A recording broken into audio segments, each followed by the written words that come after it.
Golpe de Estado en Bolivia 2019. Bolivia se sitúa en el centro de América del Sur. Su extensión territorial es de 1.098.581 kilómetros cuadrados. Comparte fronteras con Argentina, Brasil, Chile, Paraguay y Perú. Bolivia era gobernada por Juan Evo Morales Saima. Fue el presidente de Bolivia hasta 2019, siendo el primer indígena elegido en su oficina. Una de sus primeras iniciativas gubernamentales en mayo de 2006 fue la nacionalización de la industria boliviana del gas y del petróleo y la renegociación de los contratos con inversores extranjeros, quienes desde entonces deben pagar impuestos más elevados. Los ingresos obtenidos a través de la nacionalización del gas sirvieron para financiar la creación de una pensión mínima para todos los bolivianos y todos los ciudadanos mayores de 60 años. Reciben un pago mensual de alrededor de 200 euros. El presidente había estructurado el crecimiento de la economía en la explotación de los recursos naturales y había enfocado la redistribución de las riquezas basado en políticas inclusivas, especialmente de sectores indígenas, y otras medidas como incentivos económicos para evitar el fracaso escolar y ayuda para reducir la mortalidad materno-infantil. Han contribuido para mitigar la pobreza entre los grupos sociales marginados. El golpe y la llegada de una nueva presidenta conservadora fue posible debido a la crisis política en Bolivia de 2019, la cual se produjo del 10 al 20 de noviembre de dicho año después de 21 días de protesta contra el gobierno del presidente Evo Morales, a quien un sector de la población acusaba de haber cometido un fraude electoral en las elecciones generales del 20 de octubre.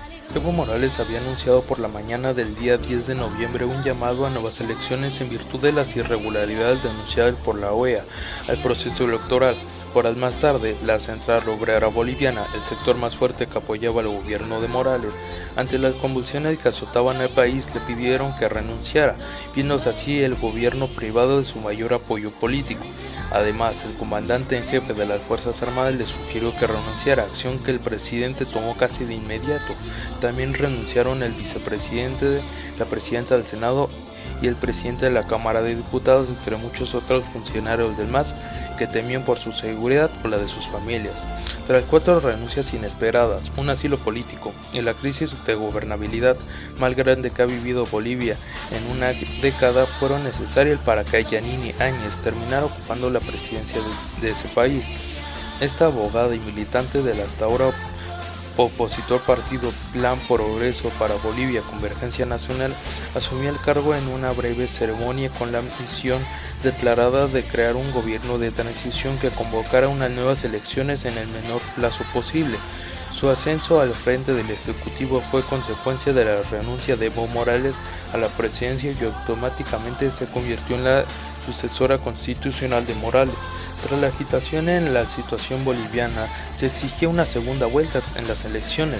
Después de 2 semanas de agitación, Morales renunció bajo presión de los militares y se trasladó a México, donde se le otorgó asilo político, mientras que la senadora conservadora Yanine Áñez tomó el puesto de presidenta y recibió el apoyo del gobierno del expresidente Donald Trump, el cual al poco tiempo lanzó un comunicado donde apoyaba el movimiento boliviano y negaba que se tratara de un golpe de Estado como decía Evo Morales, además de la filtración de varios audios que confirman la conspiración fraudada entre los líderes opositores y militares bolivianos para impulsar las acciones que desestabilizaran al país y dieran paso al golpe contra Evo Morales.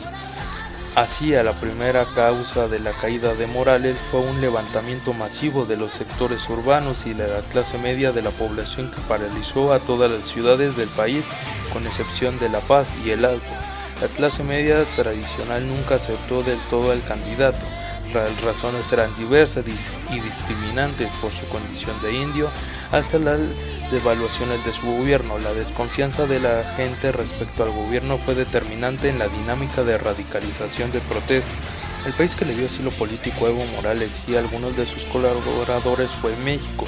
Su proceso de la salida de Bolivia fue complicada, ya que por la situación política se le negaba la aeronave de la Fuerza Aérea Mexicana que fue mandada para sacar a Evo Morales, aterrizar o sobrevolar espacios aéreos de algunos territorios. Además, la embajada mexicana fue amenazada por refugiar a algunos políticos a los que se les concedió asilo político y lograron salir por un salvoconducto internacional el cual no se quería respetar. Por último, la restauración de la democracia fue posible luego de que se marcara el fraude de Evo Morales, aunque Camacho con sus colaboradores no aceptara la segunda vuelta, estableció que se harían nuevas elecciones en el siguiente año en las cuales no podía participar, por lo cual nombró a Luis Arce como el candidato y luego ganador de las elecciones que se llevaron a cabo el 18 de octubre de 2020. Además, estas elecciones se realizaron porque la gente las exigía al no estar de acuerdo en que los gobernara alguien que no habían elegido.